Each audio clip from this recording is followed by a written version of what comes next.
Hello all, I am Vasanth Kumar. I welcome you all to ECEA Tech Talks. Our aim is to speak with industry experts and academicians and get more info on what's happening in the industry and what skills are necessary to improve ourselves in the semiconductor industry. Now today we have our guest Dr R.S. Ashwin Kumar, our remarkable alumni who completed his PhD and Masters from IIT Madras under Professor Nagendra Krishnapura. So, can you give us a brief information about what you do at IIT Kanpur, sir? Okay. So at IIT Kanpur, I along with few other colleagues of mine, so we have a lab called Solid State Circuit Design Lab. So we work on most of the current topics in IC design. So for example, I specialize on analog to digital converters and digital to analog converters and stuff. So we have Dr. Chitra who specializes on frequency synthesizers, delay generation and stuff. We have Iman who works on RFICs, low noise amplifiers, mixers, power amplifiers. And along with that, we have Shubham Sahai, so who works on neuromorphic computing, memory technologies and stuff. So all the leading technology researches that they are all going on in IIT Kanpur. Yeah. Right. So together among the five of us, we work on all cutting edge, like all the hot topics, if you want to call it that. Yeah.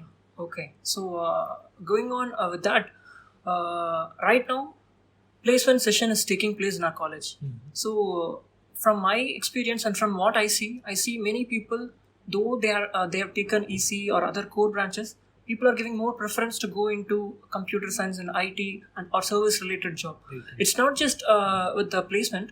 When choosing higher education, most students give preference to CS than to ECE or other core companies.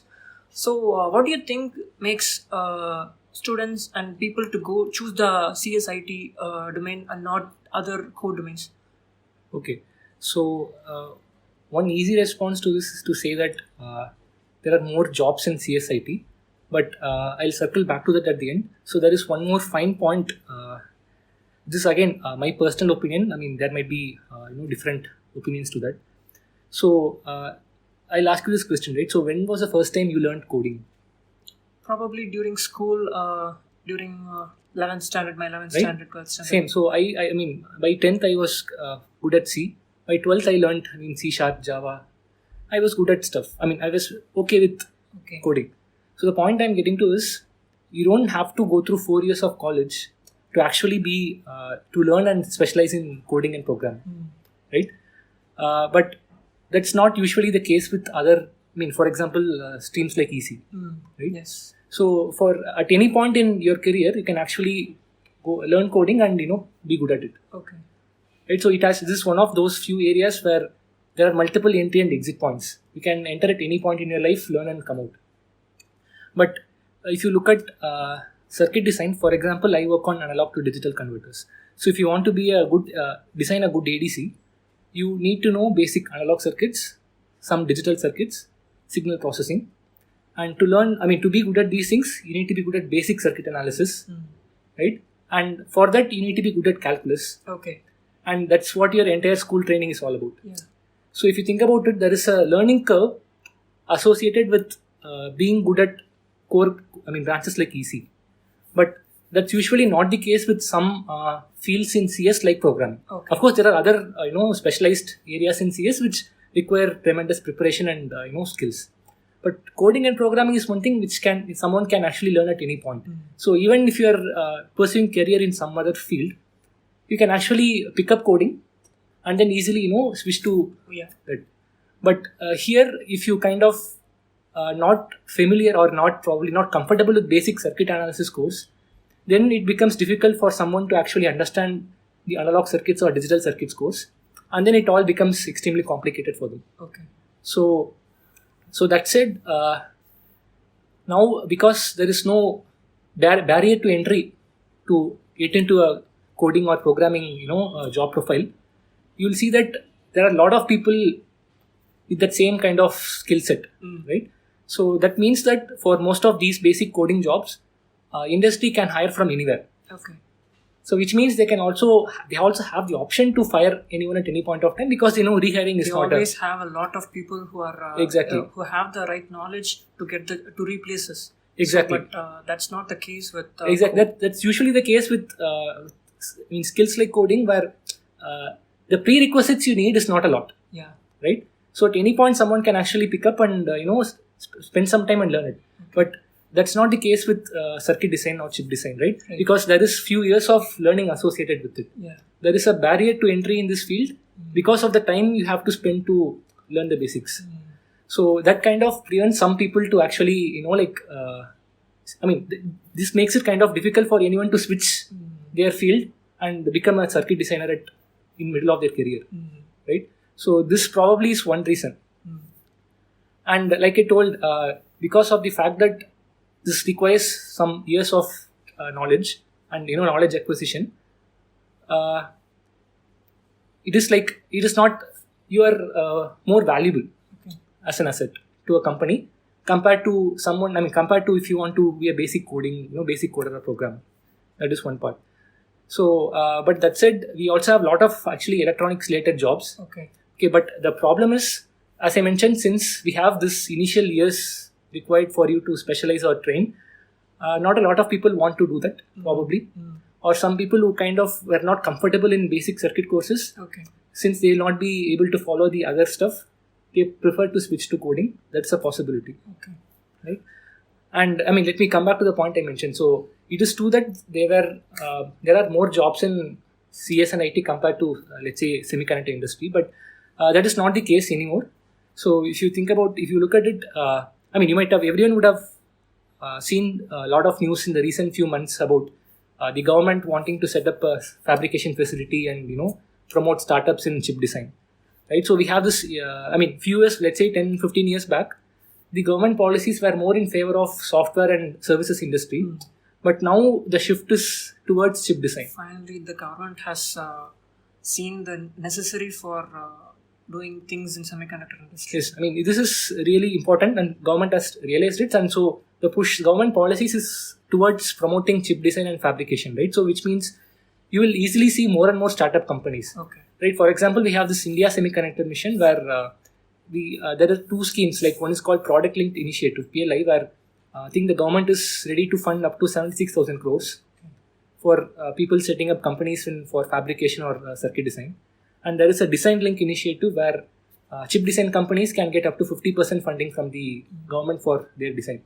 So because of this, now there are a lot of companies. So which means demand for circuit designers will be actually increasing in the near future. Yeah. So as you said, one can always enter and go out and do choose other career option when they choose the computer field.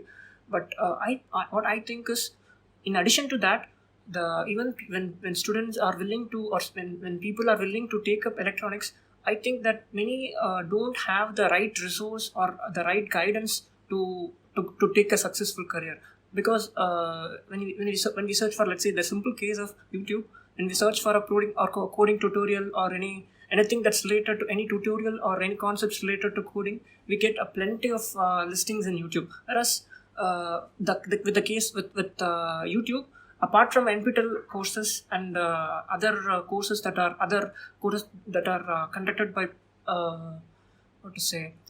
only from a bunch of places, the general knowledge of circuit design, and apart from the textbook knowledge that's there's no much resource that's necessary for the industry in YouTube.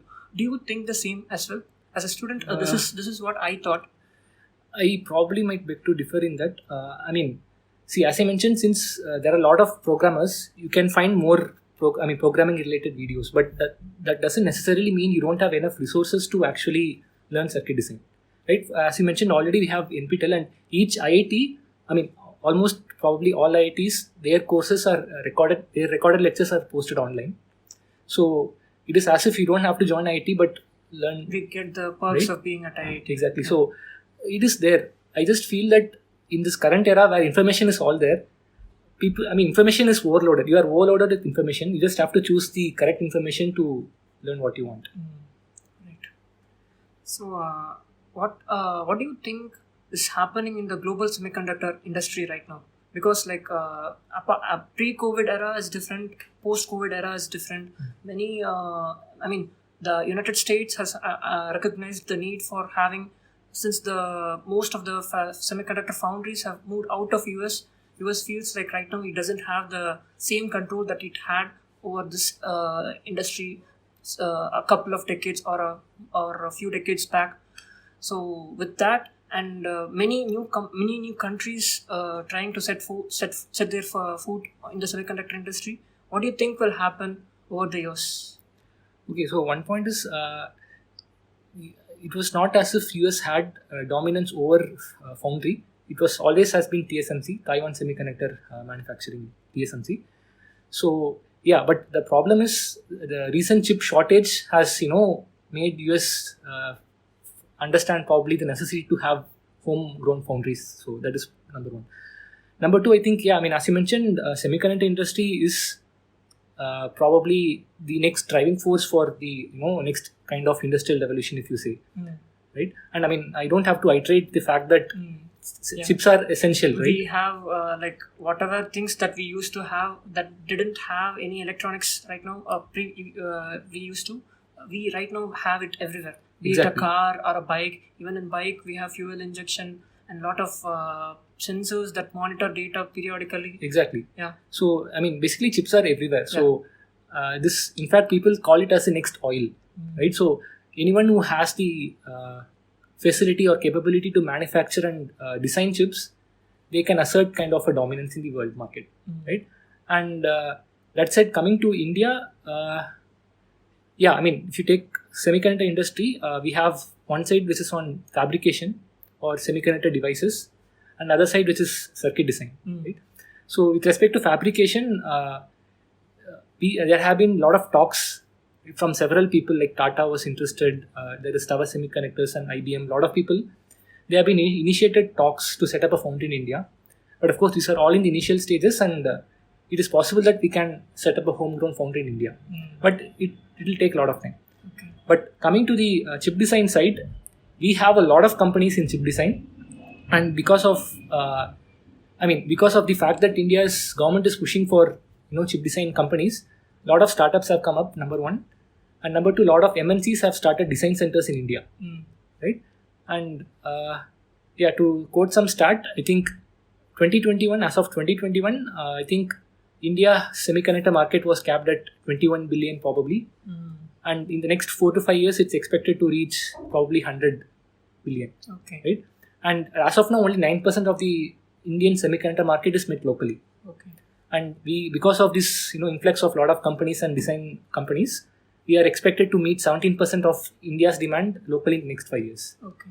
So this is probably from, this is I think from the Indian Electronics and Semiconductor Association, ECE. Okay. So in the future, you'll definitely going to see a lot of chip design companies, and most likely a foundry set up in India.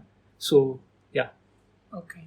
So since you told that the growth of semiconductor industries is on the rise in India, what are the exact job roles that will be available for youngsters? Like in the side of design, we have analog and digital. Right. In the side of foundry, we have many process engineers, and there are several other job opportunities also.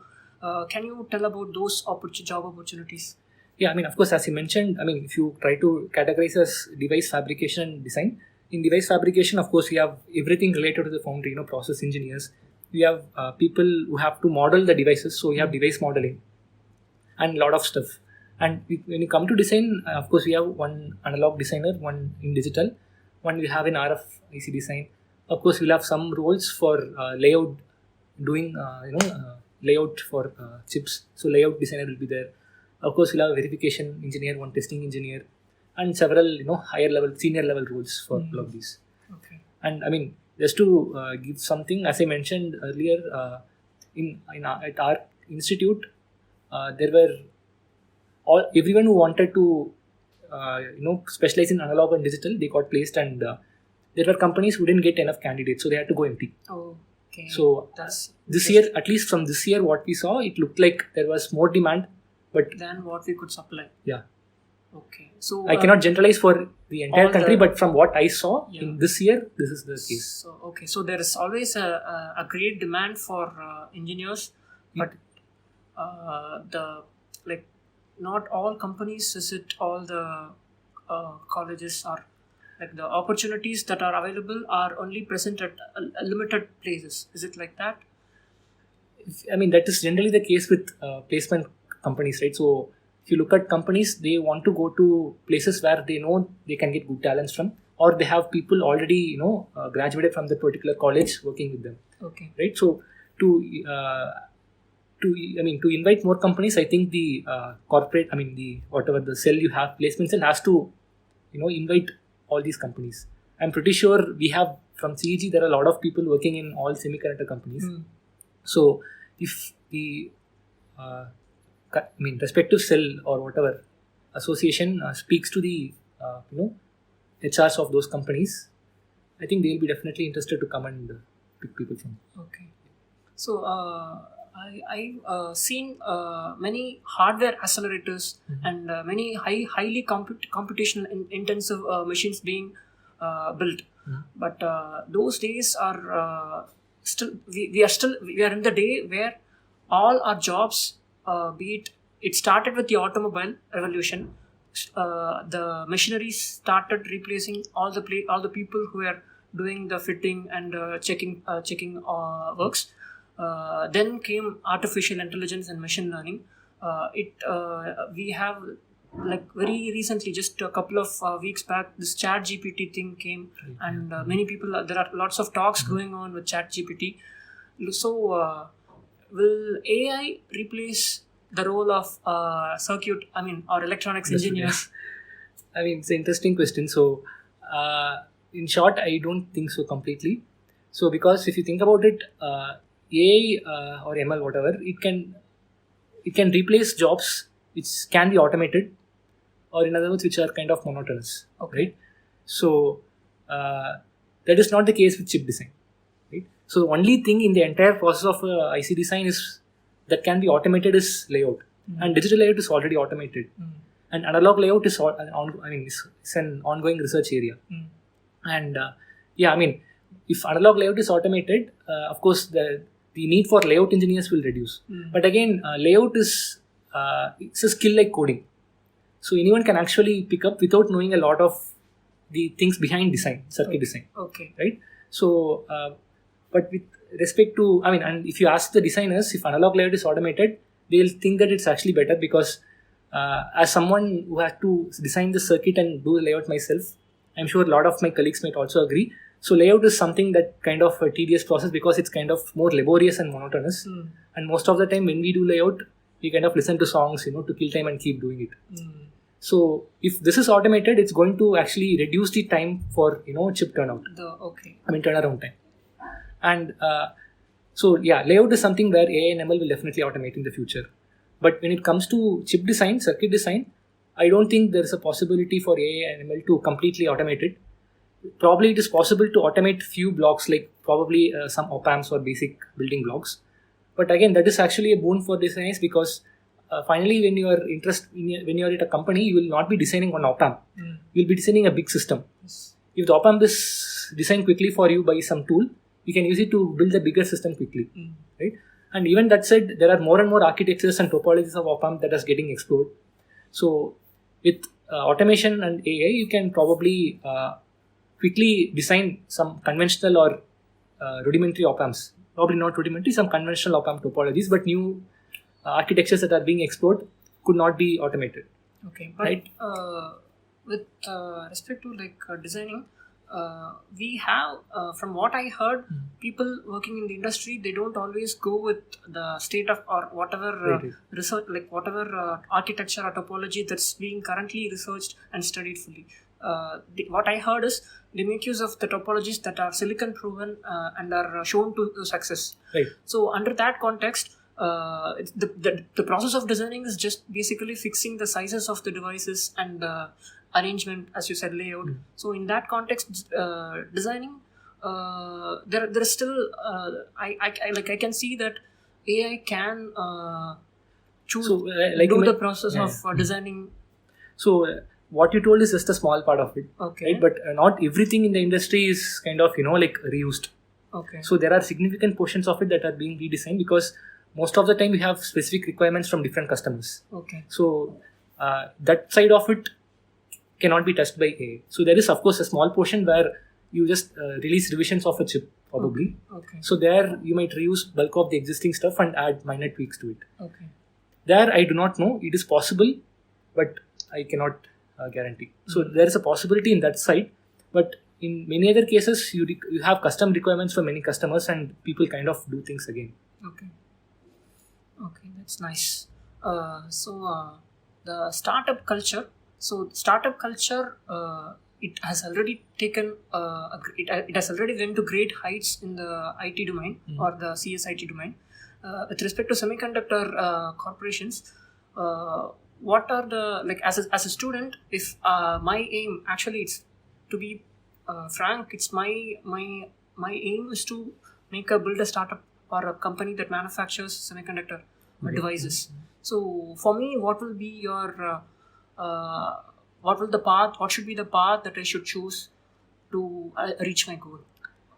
So general advices for any startup, to have a startup also holds good in this case. Like you just need to find the market need, some solution or some problem that needs to be addressed in the market, have a goal for making that product. And then you need to obviously seek for potential clients. And other thing is look for initial funding. Like with respect to semiconductor, there are a lot of incubation centers from various central institutes. Like several IITs have incubation centers. So you can apply for it, and if you get incubated, you can actually use their resources. So that way, some of the recurring expenses, like one-time investments, like purchasing computational tools, those stuff you can cut cost there. And also, right now, as I mentioned earlier, there are several schemes. Like as I mentioned, Product Link Initiative is one, Design Link Initiative is one.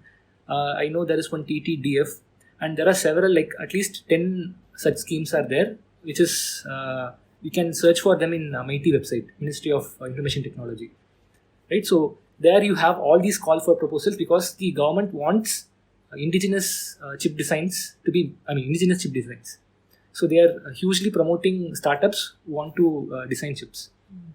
So look out for those calls. Okay. And before that, of course, you need to figure out what you want to address in the market, what is not filled in the market, what need is existing, and pitch a product for that, find potential clients and do that. Okay. And networking, of course, at any point for startups. For all startups, it's necessary. Okay.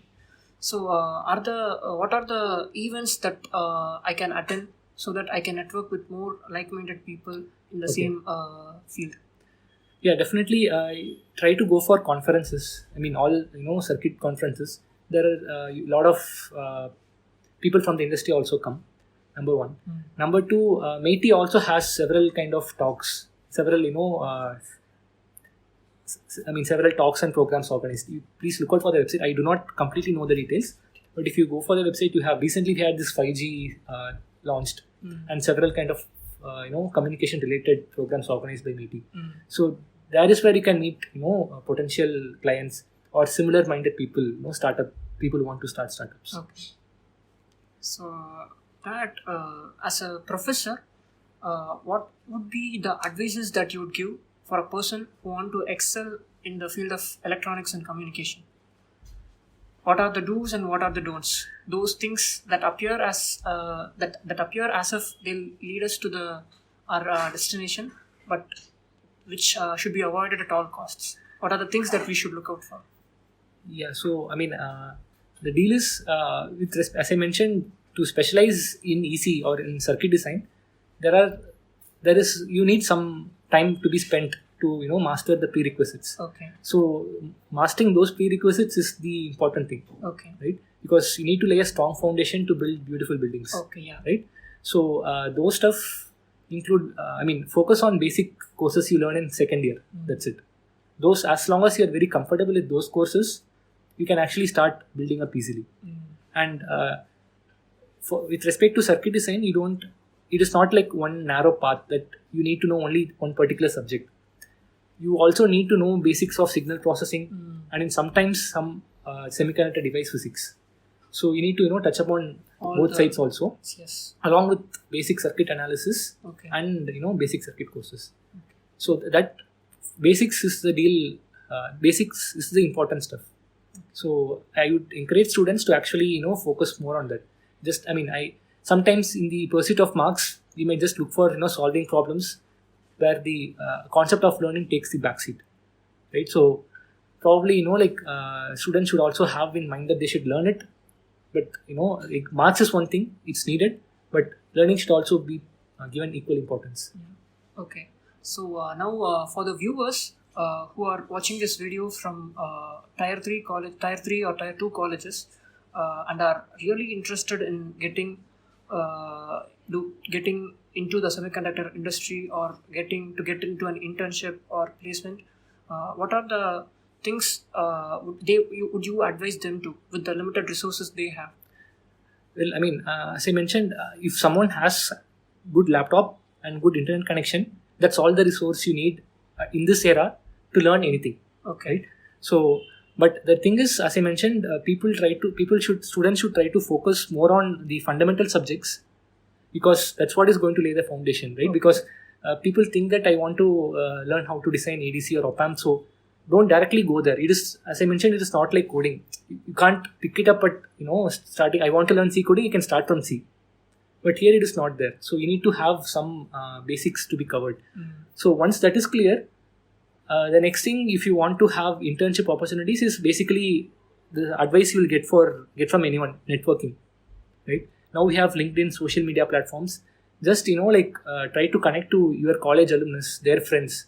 So obviously there will be some way in which you are connected to someone in a good semiconductor industry through mutual friends or mutual friends. Try to reach out to them, and if your college does not have or let's say semiconductor companies don't come to your college for placements or internships, the best way is to try to reach yourself, or request your placement cell or whatever to reach out to those companies. So with respect to preparation, as I mentioned, basics of circuits and signals is something everyone looks for. Okay. Because once that is set, everything else can be learned quickly. Yes, sir. So with that, we come to a conclusion of today's ECEA Tech Talk. Thank you, sir. Thank you so much for spending your valuable time with us and sharing all the knowledge that you have acquired over the course of time.